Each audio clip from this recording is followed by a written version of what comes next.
There we go. We're getting this recorded for future generations, I suppose. I don't know. We'll see.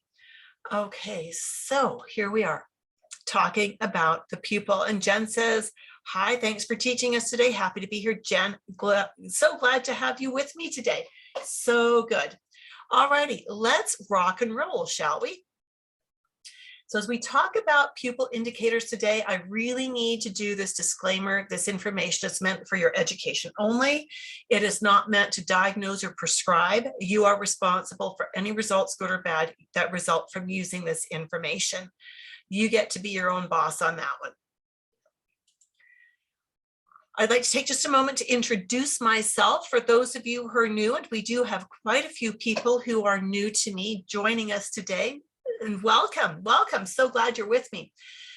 My name is Judith Cobb. I am a master herbalist, natural nutrition clinical practitioner, and a certified iridology instructor with IPA. I have just recently certified for their brand new level 3 program, which means that coming up soon, I will be able to offer that to any one of my students who have graduated from the dynamic iridology assessment system program. I have been in the wellness industry now for 4 decades, just over 4 decades, which, you know, this is what I did. Instead of finishing university to be a school teacher, I got into holistic healing. And in those years, I've written many books as well that I have self-published and self-distributed. They're all out of print for the moment. And so the books were Pregnancy Naturally, the Herbal Birth Kit Handbook, Healthy Kids Naturally, The Essential Guide to Nature Sunshine Products, Biokinesiology and Color Therapy, Level 1 and 2, as well as the textbook for the Dynamic Iridology Assessment System. I've also created and taught many courses over the years, and teaching is really something I love. It is what I was studying in university. However, my calling was not to teach children. My calling is truly to teach adults. In those courses, I started way back 35 years ago teaching a level 1 herbology program that was designed to teach people how to use herbs that they were buying commercially prepared in the health food stores. And then that was so successful that they asked for a more advanced version. So we put together a more advanced class that was to teach them how to understand the ingredients in herbal combinations so that they could understand that a herbal combination may be marketed for one thing, but the ingredients that are in it may be very beneficial for many other things. I also designed and taught biokinesiology and color therapy level 1 and 2. For a few years, I was a certified prenatal educator, so I loved designing and teaching prenatal classes, and that is one of my passions, is working with fertility and pregnancy. And of course, in the last 5 years, I have been teaching Dynamic Iridology Assessment System, which has all of the curriculum of the International Iridology Practitioners Association Level 1 and Level 2 course. I felt that they worked better rolled together, and because I like to mix the topics up, I don't teach the topics in the same way IPA suggests doing it. I think the way I teach it is more logical, and my students seem to agree with me. So also on here, I am a proud member of the Canadian Association of Holistic Nutrition Professionals and excuse me, and the Canadian Association of Natural Nutrition Practitioners. And I'm also a proud member of the Alberta Herbalist Association. So just as we get started here, I see that Zion, I hope I've said that correctly, from Brazil. Welcome from Brazil. Her son has pupil that is not circular. Oh, we'll touch on that lightly today for you. And I would love it if the rest of you would take a moment and would just let me know where you're from. I would love to know where you're from, and perhaps if you've got a background in iridology or in natural health or in the health fields, let me know that as well. When I know what the backgrounds are, I can tweak the presentation on the fly a little bit more to meet your needs. So I'm encouraging you to also have some pencils and papers ready because you're probably going to want to take some notes. Get that cup of herb tea. I've got mine right here. At the end of our time together today, I'm going to offer you a special invitation to join me in my Iridology world. So stay with me. And even if you think I already know you, and that, oh, we've got from Sherwood Park, Alberta. Oh, I know where that is. And we've got Healthwise from Utah. Welcome, Healthwise. Good to see you. As we do this today, we are going to be looking at lots of eyes. Typically, when we do iridology, we think of looking at the iris of the eye. A well-trained constitutional iridologist will also look at the pupil and will also look at the sclera, or the white of the eye, because each of those parts of the eye can give us slightly different information and can give us corroborating information. Esmeralda's from California. She's new to this and she wants to learn how to do iridology to help her community. Welcome. Hi, Carolyn. Good to see you. Thanks for saying hello. All right, you ready to look at some eyes? If you are, give me a thumbs up. Let me know you are ready to look at some eyeballs. We have also got someone joining us from North Carolina, and she's doing her anatomy and physiology course so she can do my iridology course. Oh, fabulous. That is lovely, Jay Jones. So excited. I'm looking forward to having you in the course. And there we have Elizabeth saying thumbs up, and Jen Audrey is giving us a thumbs up. Excellent. So we're ready to rock and roll here. Excellent. And oh, we've got lots of comments in here. Oops, I don't want to cut anybody off. Okay, we've got from Florida, certified in iridology, but having trouble really learning it. Oh, Joey. Okay, stay with me on this, and you'll want to stay with me till the end as well, Joey, because there's some important information coming up for you especially. All righty. So again, when we look at an eye, we typically focus a lot of our attention on the iris itself. But again, the pupil gives us a lot of information, and so does the sclera. So today I'm going to just give you a bit of a teaser as to some of what we find when we look at the pupil. We certainly, you know, in our short time together today, don't have time to go into all of this, into all of the details, but we can touch on some and whet your interest here. First thing we want to know how to assess is called miosis. Miosis means that the pupil is smaller than we want it to be. It's smaller than we expect it to be. It's smaller than it would be for most people in normal room lighting. Now, this is a really important thing. When we are assessing miosis, we always do it in normal room lighting. We do not do it through a camera. Now, the reason we're not going to do it through a camera is because, as you can see on these images, my camera has two very bright LED flashes. Most iridology cameras will have a focus light or bright flashes or things like that. And as you know, the more light you shine on an iris or on an eyeball, the smaller the pupils get. So while we are using this as an example of miosis, I would never assess miosis from a photograph. Does that make sense? If that makes sense, give me a makes sense in the comments box. When we see miosis, what we know, thank you so much. People are saying it makes sense. That's amazing. When we are looking at the pupil, a part of what we are looking at is the nervous system response to things. When people have chronically small pupils, we know that they live in the parasympathetic nervous system. That's where they spend most of their time. Now, again, if you've got your anatomy and physiology under your belt, you know the difference between sympathetic and parasympathetic. We don't have time to dive into that today.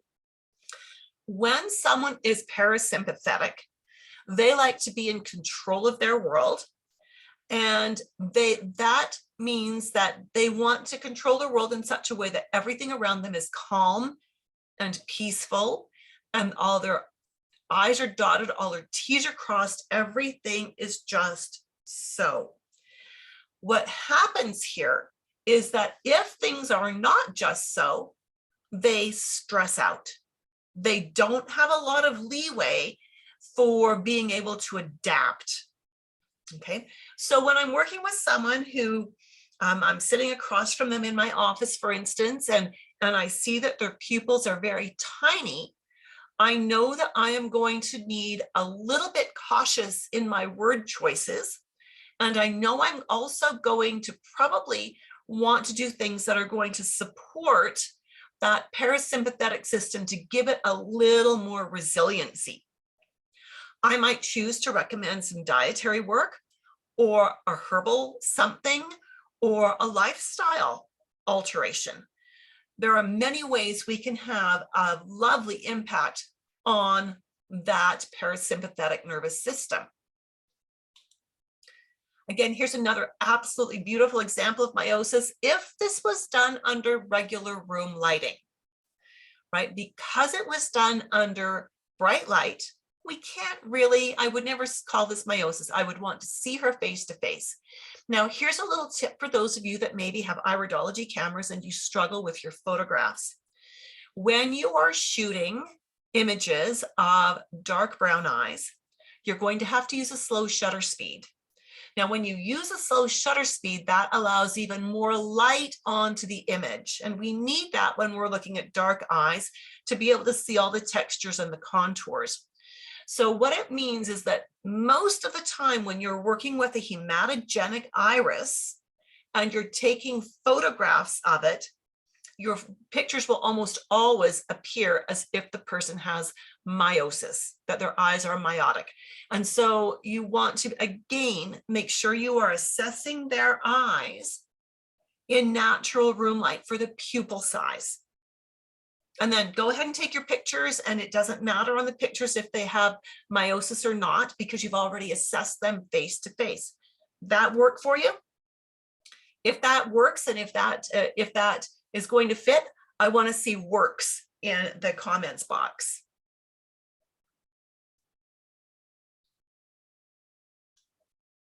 Excellent.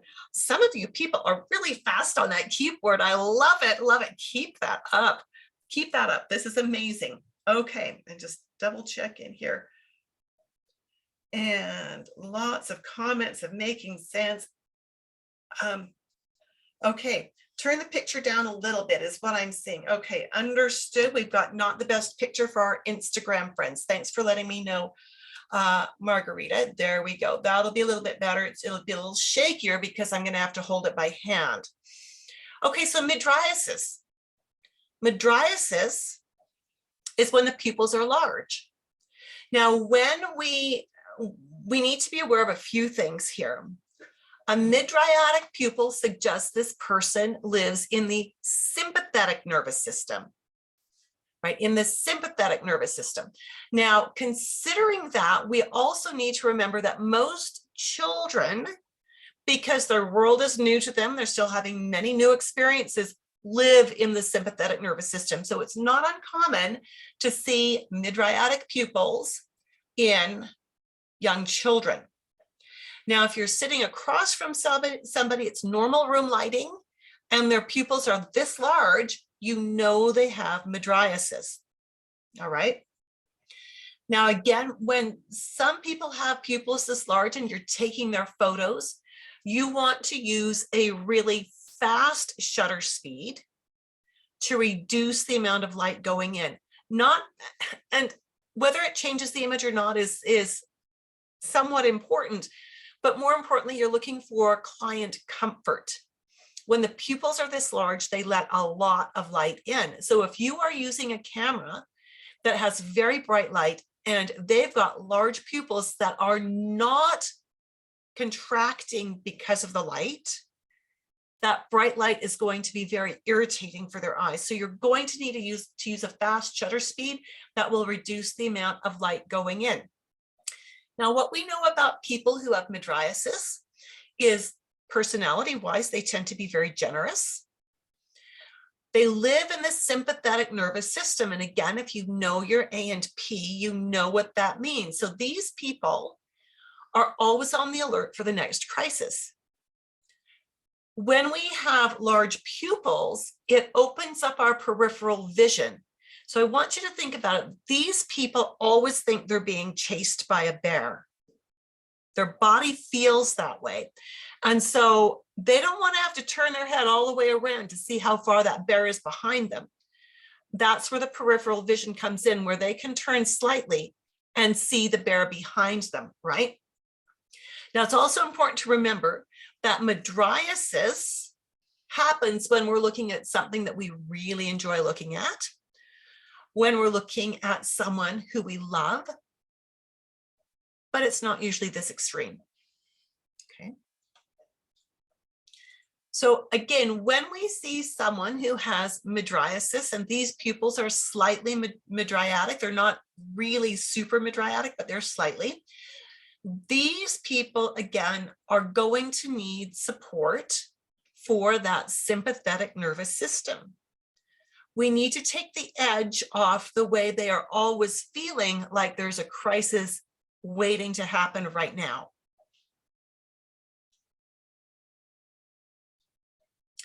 The next thing we want to look at is the pupil that is slightly oval. We're going to look at a few different types of misshapen pupils, and we can't go into all of the detail, but we will look at some. So this pupil is considered to be slightly oval or an ellipse. And when we look at it, if we were to draw a line down the axis of the ellipse, it is going this way. So Esmeralda is asking, what would you recommend for someone who has mydriasis? There's no such thing as one recommendation, Esmeralda. This is why we do consultations, correct? We need to understand the person. We need to understand their diet, their lifestyle. We need to understand what's going on for them right now. We need to know if they're taking supplements so that we can actually make the best recommendations for them. There's no such thing as one best recommendation here. So back to our ellipse, when we see a pupil that is slightly oval or very oval, and we can draw that center axis going down it, we see that it is tipped. This can suggest a few things. Depending on what direction it's pointing, will tell us what's going on, right? There can be a risk of bronchial issues, but we have to know what direction it's pointing. Can be a risk of increased paralysis, but we have to know which direction it's pointing. Is it totally up and down? Is it off to a side? Which side? Is it horizontal? And so when we see an ellipse, it teaches us that there are imbalances, and that it teaches us where those imbalances are. And then with the conversation with the client, it helps us to understand what we can do to support our client. Remember, iridology doesn't give us the answers. It teaches us what questions to ask. Here's another pupil that is an ellipse. And if we draw that center axis, it's going this way. So we need to assess, is this a right eye or a left eye? And where is the ellipse pointing into on the ends of it? And that will give us some information as to where the issues probably are sitting. When we understand that, we can then proceed with asking questions and crafting our response to be supportive of the client.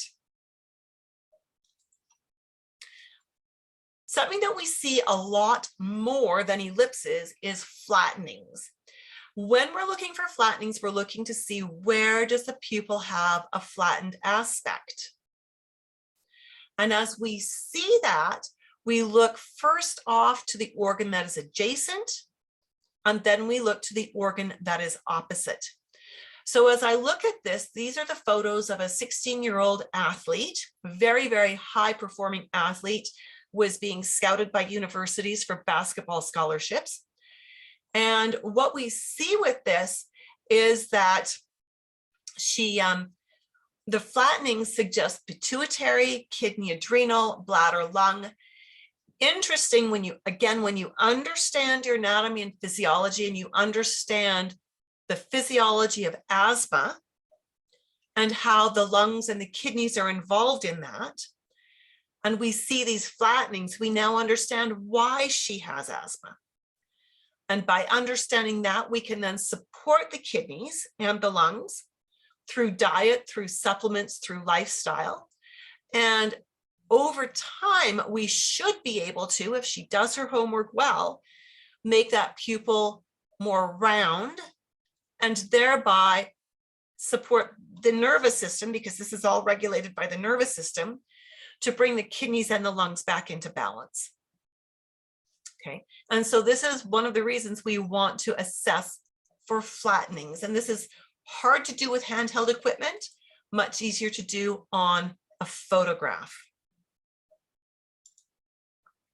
Here again, we have flattenings. This was a 20-year-old woman who came to see me, and she has flattenings both on the inferior aspect of her eye. When we see this, the inferior medial teaches us about pancreas and liver. The inferior lateral teaches us about ovaries. Now, most interesting, because she had polycystic ovarian syndrome, which includes insulin resistance, right? And so we've been working with her on diet and supplements to get rid of the insulin resistance, to bring her hormones, including her ovaries, back into balance, not just to make her pupil go round, because that's really not the end purpose here. Instead, we were doing that to help her lose the weight that the insulin resistance had put on. And we were doing that to help balance out her hormones, because her goal is to get married in a few years and to have children. Well, with PCOS, that is a challenge, right? So by correcting her chemistry, we correct her symptoms and bring her body into balance. And a side benefit of that is the pupil becomes more round.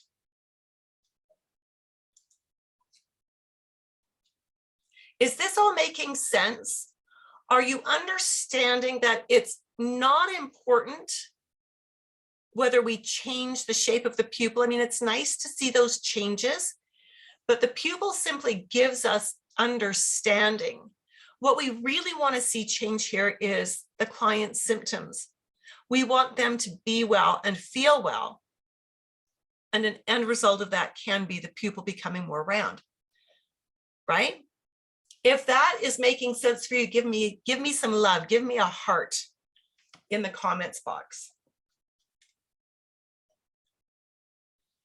Here we have another case of flattenings. Thank you so much. I'm glad this is making sense for you. These are the eyes of a client who's been with me for 4 decades. She was one of my very first clients, and she is still an active client with me. We took these pictures a couple of years ago. Oh, we've got hearts coming through on Instagram too. That's lovely. Thank you. Now, when we took her photos, we noticed that in her right eye, she has a superior lateral flattening, which is pancreas. In her left eye, she has a superior medial and an inferior medial, which are both also pancreas. When she came in to see me, she had elevated hemoglobin A1C, elevated triglycerides, and elevated cholesterol. Now, as we notice here, she also has liver pigment. She also has a lipemic diathesis. So again, when you understand your anatomy and physiology, and you understand how the liver and the pancreas work together in balancing the blood lipids, it all makes sense as to why she's got a lipemic diathesis. She actually went on shortly after this. We started working. And again, you know, she comes in for a few appointments and then she disappears for a few years because she's feeling great. Well, after we took these photos, we worked together for about 6 months. And what we did is we rebalanced her diet. She lost 20 pounds. Her hemoglobin A1C, her cholesterol, and her triglycerides all came into the normal range. And then she had some family issues come up. She completely fell off her program. And between the emotions of what was going on and the fact that her A1C went back up, her triglycerides went back up, and so did her cholesterol, she ended up having a heart attack. Now, fortunately for her, her husband had worked in industry long enough and had done many industrial first aid courses. He recognized what was happening. He loaded her into the car because they lived 3 minutes away from a major hospital. It would have taken much longer for the ambulance to get there. He got her there very quickly. They were able to work the medical magic to protect her and keep her alive.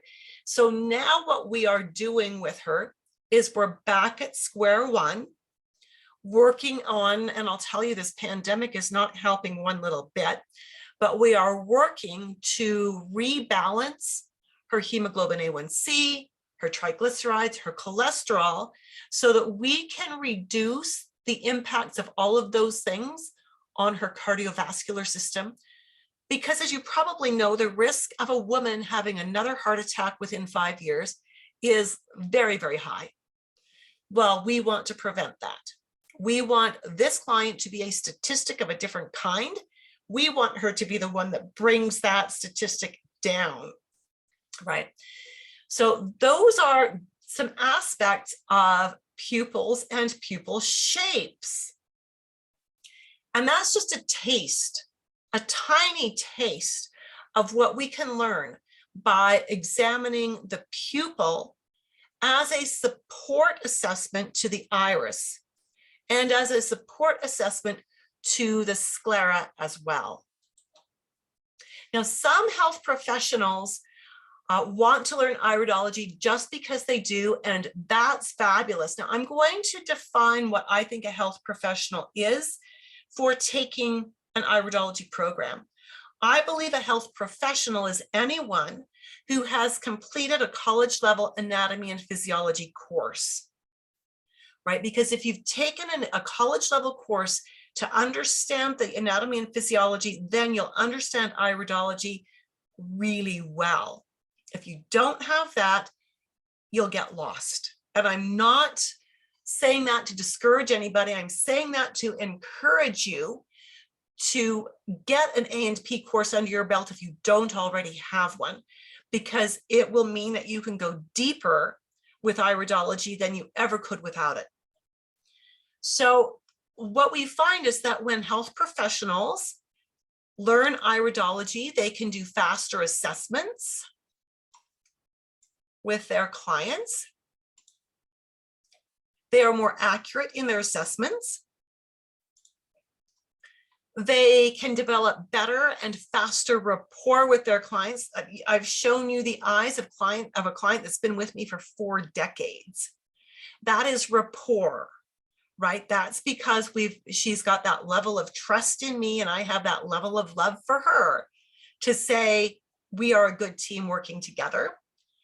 And when we know our iridology well, it actually eliminates the need for an intake questionnaire. We use the eyes to do that, and that is so important. So I'd like to introduce you to, and this is just going to be a very short, tiny bit of a commercial, to the Dynamic Iridology Assessment System for Health Professionals. Registration is open for the next start date, which is February 9th. And again, I really invite you to join me for this if you have an anatomy and physiology course under your belt. This is the only live online fully mentored course for nutritionists, herbalists, and naturopaths who want to streamline their clinical work without sacrificing client care, so that you could get your programs for your clients created while you are with them and in less time, but still create programs that your clients will get results with and that your clients can actually follow, and programs that will make your clients want to keep coming back because they get the results they want to be getting. Here's what some of my students have said about the program, and this is important because these students very specifically came to me with that anatomy and physiology under their belt. Michelle Davies is a master herbalist, and oh, she's got so many credentials. She actually had 3 other certifications in iridology before she came to me. She says, when I asked her, why did you take my course? I wanted the latest information from an experienced practitioner that has used iridology in nutritional practice for a long time. Having my classroom at home allowed me to have all my charts and books by my side, made it easier, and having an awesome sharing and caring teacher made it the best. Judith helped me better my nutritional iridology practice. I recommend her courses to everyone. So the course is delivered via 20 live 2-hour-long webinars. This I just received from a graduate. She's just completed her coursework. We're just preparing her for certification. I would like to thank you so much for all you've done to help me on my iridology journey. I appreciate your teaching style, your follow-up, and can almost read this, sorry, and your availability and all the time you spend presenting and marking. I am blessed to have you in my life. Now, that means a lot to me because not only is she a recent grad of the program, but she's a recently retired school teacher. So she understands teaching, and she's also a registered holistic nutritionist. So she's got that anatomy under her belt. This is Karen Choate, who is a certified natural health practitioner who specializes in gut health. She just posted this in our private Facebook group that's for my students and my alumni, and this is what she said. I just returned from a regenerative detoxification course where iridology is implemented. I spread the word about what a wonderful teacher you are. Most people I talked with did not have anywhere near the same experience with their iridology education. No support, unanswered questions, and a lot of confusion. Mostly they finished their classes not knowing how to implement what they had learned. And I think we saw that in our comments on the webinar today, that somebody had done the training and doesn't know how to use it very well. Mostly, I feel so absolutely blessed to have been taught by you. I feel totally supported even still as I've graduated almost 2 years ago, only this is 4 years ago now. I don't think there's anyone out there practicing, educating, and teaching iridology like you. Thank you from the bottom of my heart. I'm eternally grateful for your never-ending patience and support. Amazing.